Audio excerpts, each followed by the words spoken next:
नमस्कार दोस्तों, मेरा नाम सिद्धार्थ नायक है। आप सभी को स्वागत करता हूं सिद्धार्थ कंप्यूटर पाठशाला में। दोस्तों हम पढ़ रहे हैं पाइथन प्रोग्रामिंग लैंग्वेज के बारे में। दोस्तों आज पढ़ने जा रहे हैं वेरिएबल्स के बारे में सीखेंगे। दोस्तों उससे पहले हमारे चैनल सिद्धार्थ कंप्यूटर पाठशाला को कृपया करके लाइक कीजिए, शेयर कीजिए और सब्सक्राइब कीजिए। जो नोटिफिकेशन का जो बेल आइकन है उसके ऊपर क्लिक कर लीजिए। जब भी हम नया वीडियोस डालेंगे आपके पास तुरंत नोटिफिकेशन चला जाएगा। चलिए शुरुआत करते हैं। दोस्तों हमारा जो वेरिएबल्स हम पढ़ेंगे उससे पहले मैं आपको एक सवाल पूछना चाहता हूँ। जब भी आप अपने घर पे कोई वस्तु रखते हैं, जैसे चीनी हो, चावल हो, दाल हो, उसको किस में रखते हैं? एक कंटेनर पे रखते हैं। तो उस कंटेनर का नाम सेम होता है या अलग अलग होता है? आई होप सबका कंटेनर का जो नाम अलग अलग होता है। चीनी का जो कंटेनर होगा उसका नाम चीनी रखेंगे, उसका जब चावल का है तो चावल रखेंगे। मतलब हर वो चीज को एक अलग अलग कंटेनर पे रखते हैं और सबका अलग अलग नाम होता है, जिससे हम उस चीज को पहचानना बहुत आसानी होगा। ठीक वैसे ही वेरिएबल उसी हिसाब से काम करता है। पाइथन में अब हम कोई भी वैल्यू देते ही, पाइथन प्रोग्रामिंग में हम कोई भी वैल्यू देते हैं, उस वैल्यू को जिस जगह पे वो स्टोर होता है, जिस मेमोरी लोकेशन में वो स्टोर होता है, उस मेमोरी लोकेशन का जो नाम है हमारा वेरिएबल का नेम्स। तो वेरिएबल का नेम्स पे जानने से पहले वेरिएबल्स क्या होते हैं पहले जानेंगे। तो वेरिएबल्स जो होते हैं वो एक कंटेनर होते हैं, जहाँ पे क्या होता है, वैल्यू स्टोर होके रहता है। तो हमारा जो वेरिएबल का जो वैल्यू जो होता है वो एक कंटेनर होता है। जब भी मैं आपका सपोज मान ले, मैं एक 10 वैल्यू दिया, तो मेमोरी में एक लोकेशन जनरेट होता है। उस लोकेशन में जो वैल्यू स्टोर होकर रहता है उसको वैल्यूज कहते हैं दोस्तों, वेरिएबल का वैल्यू कहते हैं। और उस लोकेशन को जो पॉइंट आउट करने के लिए हम उसका नाम देते हैं एक्स। तो हम ये जो है एक्स जो है, जिस जगह हमारा वैल्यू स्टोर होके रहा उसका लोकेशन का नाम है वेरिएबल का नेम। ठीक है दोस्तों, चलिए और आगे देखते हैं। We can use variables to instruct computer to save and or retrieve data and to and from its memory location। जब भी हम कोई भी वैल्यू देते हैं तो वेरिएबल क्या करता है, उस वैल्यू को स्टोर करके रखता है। तो इसको इजीली सेव भी कर लेता है। जब भी जरूरत होगा वो आपको निकाल के देगा। कहाँ से निकाल के देगा?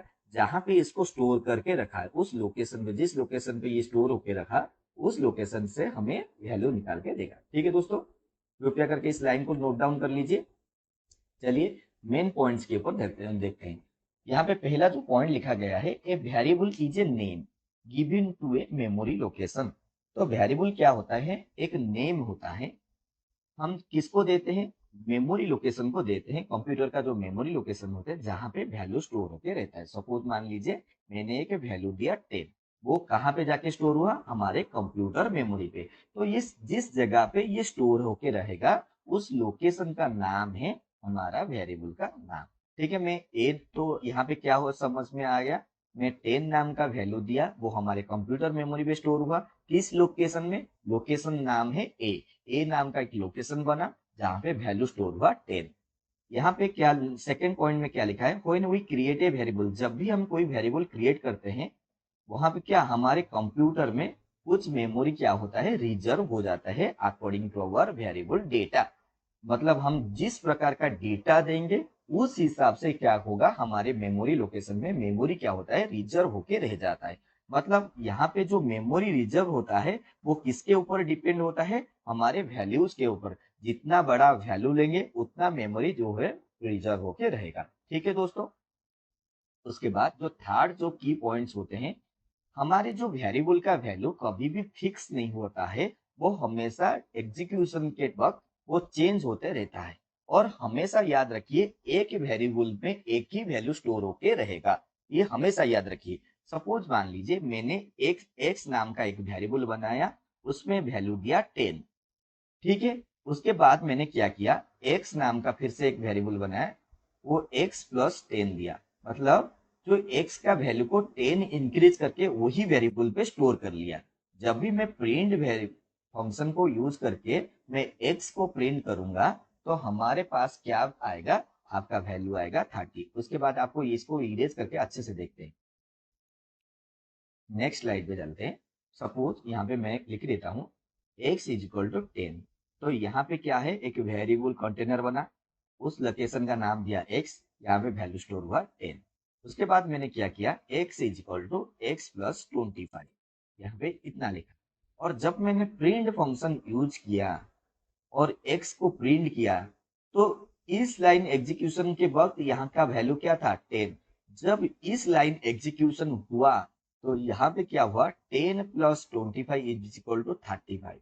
तो यहाँ पे 10 वैल्यू क्या हुआ, हट गया और उस जगह क्या आ गया, 35 वैल्यू स्टोर होके रह गया। तो हमने क्या जाना, जब भी हम वेरिएबल का वैल्यू जो है हमेशा फिक्स नहीं रहता है, वो एग्जीक्यूशन के बाद चेंज होके रहता है। ठीक है, तो जो हम 3 पॉइंट पढ़े उसको थोड़ा रिव्यू कर लेते हैं।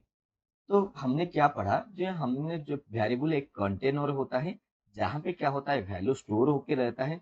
जिस जगह ये वैल्यू स्टोर होकर रहता है उस मेमोरी लोकेशन को हम जो नाम देते हैं उसको क्या कहते हैं, वेरिएबल का नाम। बच्चों ये होता है वेरिएबल का नेम, इसको असाइनमेंट ऑपरेटर बोलते हैं और इसको बोलते हैं वैल्यू। मतलब पहले यहाँ पे लिखेंगे वेरिएबल नेम और यहाँ पे इक्वल देंगे, कर देंगे वैल्यू। जो भी हम वैल्यू स्टोर करेंगे वो क्या है, इस वेरिएबल नेम के अंदर स्टोर हो जाएगा। उसके बाद मैंने क्या कहा, हमारा ये जो वेरिएबल जब हम बनाते हैं तो कंप्यूटर में एक मेमोरी क्या होता है, वो मेमोरी क्या करता है, रिजर्व कर देता है। मेमोरी रिजर्व कर देता है। और ये जो मेमोरी रिजर्व होता है वो किसके ऊपर डिपेंड्स होते हैं, हमारे वैल्यू के ऊपर डिपेंड्स होते हैं। जो भी वैल्यू लेंगे according to the our value, वो क्या है उस हिसाब से मेमोरी क्या है ऑटोमेटिकली रिजर्व कर देगा। वो थर्ड पॉइंट हमने क्या पढ़ा, वो हमारा जो वेरिएबल का वैल्यू कभी भी फिक्स नहीं होता है, वो हमेशा चेंज होते रहता है। ठीक है दोस्तों, और जो भी वैल्यू चेंज होगा, बस मतलब एक वेरिएबल सिर्फ एक ही वैल्यू को होल्ड कर सकता है। ठीक है दोस्तों, चलिए आगे चलते हैं। इसको थोड़ा रिमूव कर लेते हैं, आगे चलेंगे। नेक्स्ट पॉइंट के ऊपर ध्यान दें। यहाँ पे देखिए वेरिएबल का वैल्यू किस तरह से काम करता है। यहाँ पे मैंने एक x नाम का वेरिएबल डिक्लेयर किया, तो कंप्यूटर मेमोरी पे क्या है, एक x नाम का लोकेशन बना। वो यहाँ पे जब वैल्यू दिया उस हिसाब से वैल्यू कहाँ है, या x नाम के वेरिएबल पे आके स्टोर हो गया। जब मैंने प्रिंट किया वहां पे क्या दिया, 10 वैल्यू स्टोर किया। जब मैंने value x is equal to 25 दिया तो ये 10 वैल्यू हट गया उस जगह, और वो उस जगह क्या आ गया, हमारा 25। ठीक है दोस्तों, यहाँ पे और एक कुछ चीजें नोटिस करने की चीजें हैं, चलिए देखते हैं। दोस्तों हम किस तरह का वैल्यू हम स्टोर कर सकते हैं, इंटीजर वैल्यू स्टोर करते हैं, floating value, string value, true और फॉल्स के वैल्यू और कैरेक्टर के वैल्यू स्टोर करते हैं। जिस हमारा अकॉर्डिंग टू अवर वैल्यू हमारा कंप्यूटर में क्या होता है, हमारे मेमोरी पे क्या होता है, उस हिसाब से रिजर्वेशन रहता है। ठीक है, चलिए हम प्रैक्टिकल करके देख लेते हैं। ठीक है,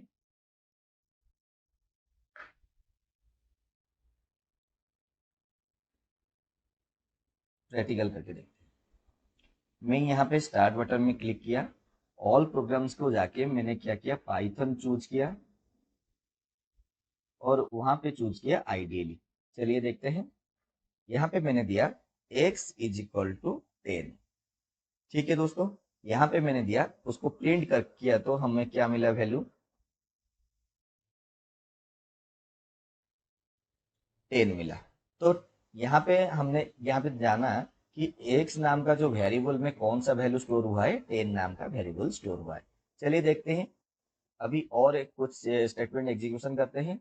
x is equal to x plus 25। अब मैं इसको फिर से प्रिंट करता हूँ। देखिए दोस्तों, यहाँ पे क्या वैल्यू आया, 35। पहले क्या था, वैल्यू 10 था। अब x का वैल्यू क्या है, चेंज होके 35 रह गया। दोस्तों अगर आप चाहते हैं कि आप जो ये जो वैल्यू आपने दिया है वो किस मेमोरी पे किस लोकेशन में स्टोर होके रहा है, अगर देखना चाहते हैं, उसके लिए एक हम फंक्शन यूज करेंगे। प्रिंट के फंक्शन के अंदर एक आईडी बनाएंगे, आईडी। और यहाँ पे x को अगर हम प्रिंट करते हैं तो यह आपके पास जो नंबर्स लिख के आया है इसको मेमोरी लोकेशन बोलते हैं। और इस जगह पे क्या है, ये जो 35 जो वैल्यू है वो स्टोर के रहा है। दोस्तों मैं आपसे ये कहना चाहता हूँ, कि कंप्यूटर्स में जो वैल्यू जो स्टोर होता है उसका लोकेशन डिफरेंट होता है। आप अपने कंप्यूटर में चेक कीजिए, आपको डिफरेंट लोकेशन दिखाई देगा। ठीक है, चलिए चलते हैं आगे।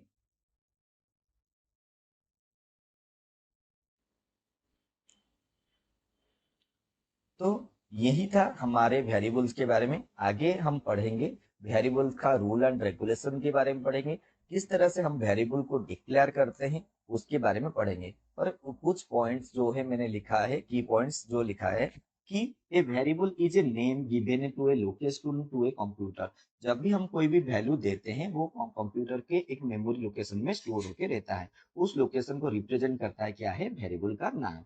तो हम जब भी कोई वेरिएबल बनाते हैं तो क्या है, कुछ मेमोरी स्पेस को क्या करता है, वो रिजर्व कर लेता है। बट इसका अकॉर्डिंग टू अवर डाटा, हम ये डिपेंड क्या होता है, जो मेमोरी साइज जो रिजर्व होता है वो किसके ऊपर डिपेंड होता है, हमारे डेटा के ऊपर। जितना बड़ा डेटा होगा उस हिसाब से हमारा जो वैल्यू क्या है वो स्टोर होके रहेगा। ठीक है, मैं उतना मेमोरी जो है रिजर्व करके रखेगा। और इसका जो नेक्स्ट पॉइंट, जो लास्ट पॉइंट है, इसका वेरिएबल का वैल्यू हमेशा फिक्स नहीं होता है, वो चेंज होते रहता है। जब भी हम एग्जीक्यूशन के बाद क्या है, वैल्यू चेंज होके रहेगा। ठीक है दोस्तों, मैं आप सभी को धन्यवाद देना चाहता हूँ, आप पेशेंसली हमारे जो पढ़े, हमारे वेरिएबल्स के बारे में अच्छे से समझा। अगर कुछ भी समझ में नहीं आया तो कृपया करके हमें कमेंट्स में बताइए, हम आपका डाउट उससे क्लियर करेंगे। ठीक है, नेक्स्ट वीडियो में हम देखेंगे वेरिएबल डिक्लेरेशन के बारे में। ठीक है सर, धन्यवाद दोस्तों आप सभी को। आप कृपया करके हमारे चैनल सिद्धार्थ कंप्यूटर पाठशाला को कृपया करके लाइक कीजिए, शेयर कीजिए और सब्सक्राइब कीजिए। धन्यवाद दोस्तों।